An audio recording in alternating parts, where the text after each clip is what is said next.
Magandang gabi po. Ako po si Edgardo Niloy Rua. Kasalukuyan pong nakatira dito sa Block 12, Lot 46, Phase 11K, Siglahan, San Jose, Montalban, Rodriguez, Rizal. Ako po ay dating nagtatrabaho po sa munisipyo ng Montalban, Rodriguez, Rizal.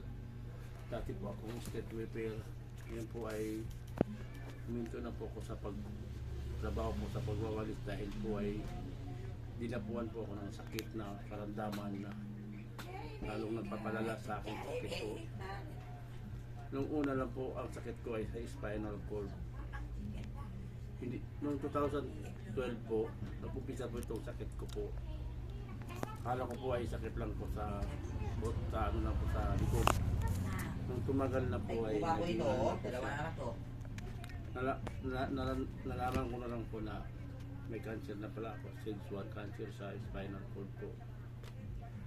Hanggang sa 2024 po ay nag-resign po. Sa ngayon po ay nananawagan po ako sa mga politiko na sana po ay matulungan po ako na sobra naman po ang pera nila sa blood control, na sana po ay kung kailangan po para sa akin po, na lalo na ngayon po may sakit po ako sa spinal cord at bali tatlo po itong sakit ko po. Sa ano po, may ano po rin po akong diabetes po. Ito nga po, nangingitim po yung mga sugat ko sa paa.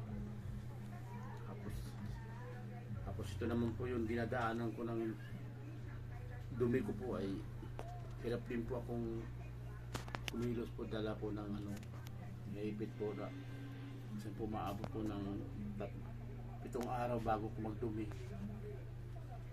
Sa ngayon po ay may mga anak po ako, 2, mga may kapansanan po sa paggoma dito at special set.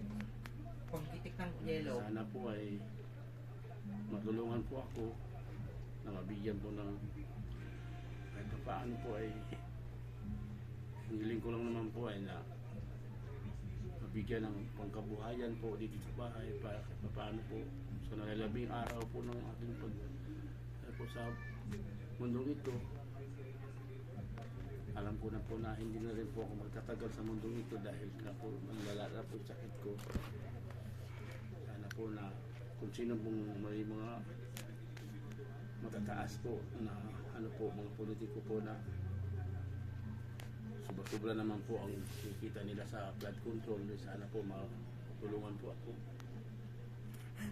Wala naman po akong ibang feeling po na bago man lang ako pumanok sa mundong ito na paano po may maiwan po ako sa 2 anak ko po na may kapansanan po sa mata.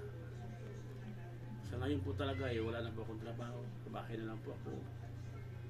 Hirap po akong kumilos, hirap po akong maglakad-lakad po dahil nga po dala ng sakit sa spinal cord po. Sana po na may mga taong silak ang puso po na kumulong po sa akin. Sana po at isa po yun na lang ang ulam namin para paano po mayroon po kami makain po. Sana po matulungan niyo po ako. Maraming salamat po.